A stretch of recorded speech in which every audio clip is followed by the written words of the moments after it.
समस्त को मो प्रणाम। प्रिय छात्र छात्रीगण, आज आलोचना कार्यक्रम आम बुद्धिजिम ओडिशा जहाँकि युक्त 3 डीएससी पेपर 3 रही षष्ठ सेमिस्टर छात्र छात्री मानकर परीक्षा उद्देश्य चलते आम देखा बौद्ध धर्म ओडिशा रे कौ समय रही एवं किपरि यह ओडिशा रे व्यापी थिला ता उपर आलोचना करबा। बुद्धिजिम बिफोर द कलिंग वार, कलिंग युद्ध पूर्वर बौद्ध धर्म कौन थिला ओडिशा रे देखिबा। तापसु एंड बालिका एई दुई जन को विषय आम आलोचना करबा। दुई जन व्यक्ति both were two merchant brother of Utkal. Tapasu और बालिका ए दुई जन होउचंती दुई भाई व्यवसायी भाई ओडिशार। मध्यम देश middle country had Utkal and Utkal trade relation between each other. Kalinga युद्ध पूर्वर मध्यम देश बा मिडिल कंट्री उत्कल मध्य वाणिज्य व्यवसाय रही। तापसु और बालिका ए दुई भाई मध्यम देश को वाणिज्य व्यवसाय करने जीवार प्रमाण मिलुअछि बौद्ध ग्रंथ गुड़िक। Tapasu and Bhallika meet with Buddha and accepted Buddhism and they were the first men to accept Buddhism from Utkal. यही तपस्वी और बालिका दुई भाई जेतेबेले वाणिज्य व्यवसाय करने मिडिल कंट्री जाउतले मध्यम देश जाउतले रास्तार बुद्धंक सहित तांकर देखाइतिला, जहाँकि बुद्धंक द्वारा से माने प्रभावित होइकि बौद्ध धर्म ग्रहण करथिले एवं एही तपस्वी और बालिका होउचंती फर्स्ट पर्सन उत्कलर जे माने कि बौद्ध धर्म ग्रहण करचंती। After invasion of Kalinga by Ashoka, Buddhism spread all over Odisha. Odisha तो से समय विभिन्न भाग में विभक्त होइकि रहिथिला, 4 भाग में विभक्त होइकि रहिथिला। किंतु जेतेबेले मौर्य सम्राट अशोक कलिंग युद्ध रे विजय प्राप्त करिकि उत्कल को अधिकार कले, संपूर्ण ओडिशा रे एवं ओडिशा बाहर एपरिक भारत बाहर मध्य ये बौद्ध धर्म बहुमात्रा रे प्रचार और प्रसार हैला अशोकंकर सहयोग रे। Ashoka brother Tissa appointed as the uparaja of Kalinga and he spread Buddhism in Odisha. अशोकंकर जड़े भ्राता माने भाई से होचंती तीसा, जी कि कलिंगर उपराजा माने कलिंगर राजा तो अशोक थिले संपूर्ण मगधर, किंतु उपराजा भाव में काम करले कलिंगर तीसा। से ओडिशा सारा बौद्ध धर्म किपरि प्रचार और प्रसार हबो से काम करथिले।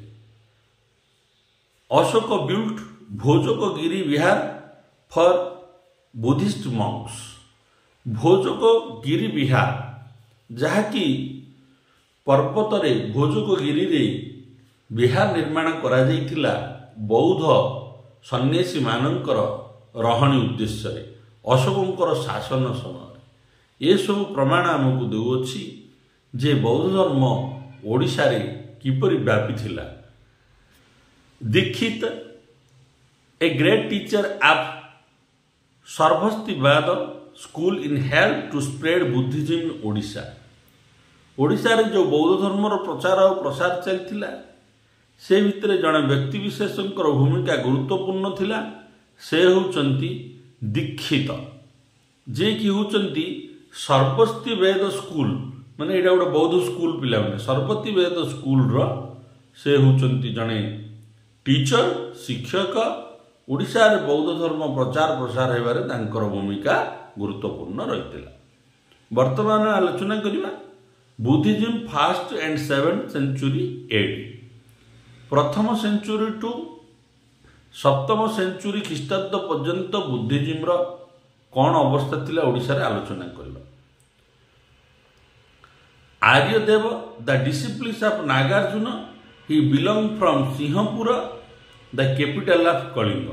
आर्यवेद होचंती जने बुद्धिस्ट जी कि होउचंती नागार्जुनकर जड़े शिष्य से सिंहपुर बासिंदा रही।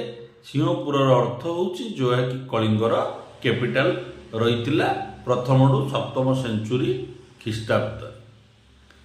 इन द 4th century AD भोरा शैल emerged as a great Buddhist monastery in Odisha। 4th century AD रे चतुर्थ ख्रीष्टाब्द रे भोरा शैल गोटे बुद्धिस्ट मोनास्ट्री भाव गढ़ी उठिला। तापर आम देखा बुद्धिज्म ड्यूरिंग हुएन्सास भिजिट। हुएन्सा जितेबाला ओडिशा को भ्रमण पे आसते से समय से मध्य रचना करचंती ओडिशार बुद्धिज्म किपरि व्यापी थिला। He visited to Odisha in 639 AD। हुएन्सा ओडिशा को भ्रमण करथिले 639 ख्रीष्टाब्द। Both Hinayana and Mahayana head in Odisha. हुएन्सा तांको विवरण रे रचना करचंती जे बौद्ध धर्मर दुईटी जाक शाखा हीनयान आ महायान सबू ओडिशा रे प्रचलित रहितिला। In Siyuki he mention about 100 monasteries and 10,000 Buddhist monk. पिला माने ये जो सीयूकी ग्रंथटी रचना करचंती हुएन्सा अनेक परीक्षा रे आसीची जो कि से वर्णना करचंती ओडिशा रे से समय रे 100 गोटी मोनास्ट्रीज माने जो बौद्ध मॉन्क मानकर बा सन्यासी मानकर रहिबा स्थान एवं 10,000 मॉन्क ओडिशा रे से समय थिबार से रचना करचंती तांको ग्रंथ रे। He mention in his Siyuki Harshavardhana went to Odra. ओड्रर अर्थ होला ओडिशा। हर्षवर्धन ओडिशा को भ्रमण पे आसीथिले बोली सीयूकी ग्रंथ रे मध्य रचना करचंती पिला माने किए हुएन्सा। Harshavardhana wrote letter to Shilabhadra the chancellor of Nalanda university to send 4 eminent scholars to Odro। From that scholar Sagarmati, Prajna Rashmi, Simha Rashmi and हुएन्सा केम टू ओडिशा। हर्षवर्धन तांको शासन समय रे से शिलभद्र जी कि नालंदा यूनिवर्सिटी रो चांसलर थिले तांको चिठी लिखिथिले जे ओड्र देश को स्कॉलर माननकु पठाया पई। जो स्कॉलर माननकु पठाया पई 4 जन को लिखिथिले से भितरे सागरमती, प्रजन रश्मि, सिंह रश्मि एवं हुएन्सा ओडिशा को भ्रमण पे आसीथिले। ओडिशा रे विवरण भितरे हुएन्सा रूट एवं पो सील पो की ली Pushpagiri and he mention about चे ली तालो माने चरित्र। It was famous Buddhist center. हुएन्सा तांकर जो सीयूकी ग्रंथ रे ओडिशा रे दुईगुटी नाम को रचना करचंती जहाँकि पुष्पगिरी वर्तमान भी रही अछि। तार ऐतिहासिक नाम होची पो शिल्पी कुकिली एवं चिलितालो माने चरिता विषय रे वर्णना करचंती। पुष्पगिरी एबे भी अछि। ललितगिरी, रत्नगिरी, उदयगिरी गले आपण माने देखि परिबे। एवं बुद्धिस्ट सेंटर गोटे थिला सेटा चरिता जोटा कि बुद्ध धर्मर केन्द्रबिंदु थिला से विषय रे मध्य से रचना करचंती। एठु मध्य हमहु जणा पड़ुची जे ओडिशा रे बौद्ध धर्मर व्यापी जाइथिला एवं गोटे ओडिशा मध्य बौद्ध धर्मर केन्द्रबिंदु रहिथिला। Buddhism during the Bhaumakara period. Bhaumakara मानकर शासन समय बौद्ध धर्म कौन थिला आलोचना करिबा।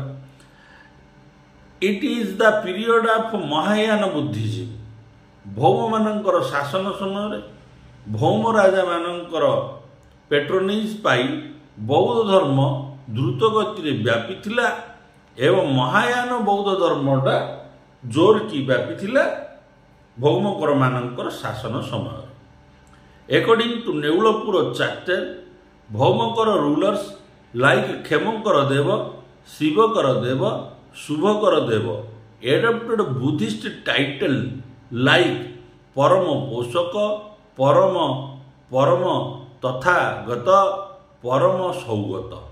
तो यू आमको प्रमाण मिलूँ जे भौमकर राजा माने मध्य बौद्ध धर्म को एडप्ट करथिले। भौमकर राजवंशर प्रसिद्ध राजा माने हेले क्षमकर देव, शिवकर देव, शुभकर देव। यही राजा माने निजको बौद्ध नाम भित्तिक उपाधि रे भूषित करथिले। से उपाधि गुड़िक है परम पोषक, परम तथागत, परम सौगत। तो तार अर्थ जे बौद्ध धर्म भौमकर मानकर शासन पर्यंत प्रचलित रही। Bhaumakara king Shivakara Deva first sent an autograph manuscript जहाँकि कहुच्छी Ganda Vyuha a Buddhist word to Chinese emperor Te Song. Bhauma मानकर शासन समय भौम मानकर समास गोटे ऑटोग्राफ ग्रंथ जोड़ा कि गंड भायु यही ग्रंथटी को बौद्ध ग्रंथटी को चाइना जड़े सम्राट टी संग पाखक प्रेरण करते भौम राजा शिवकर देव प्रथम एवं ताकू मध्य अनुवाद करते चाइना भाषा।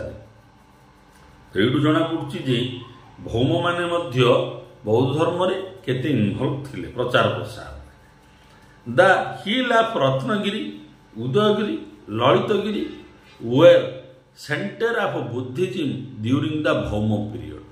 भौमकर मानकर शासन समय जो रत्नगिरी, ललितगिरी, उदयगिरी पर्वत रही पिलाने एबे भी जीवे से रही दर्शनीय स्थान आ बौद्ध मानकर प्रमाण आर कलाकृति सबू रही जोटा कि जाजपुर जिले में रही रत्नगिरी, ललितगिरी, उदयगिरी। से भौम मानकर समय बुद्धिज्म गोटे गुरुत्वपूर्ण स्थान रही।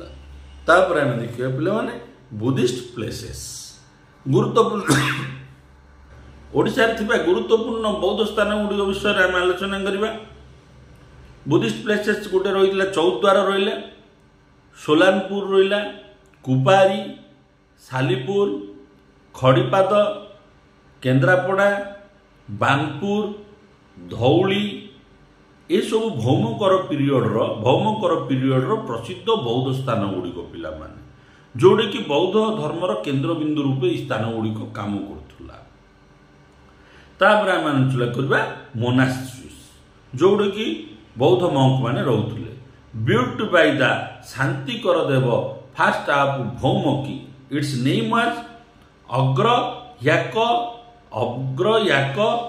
भरतिका इन 829 AD।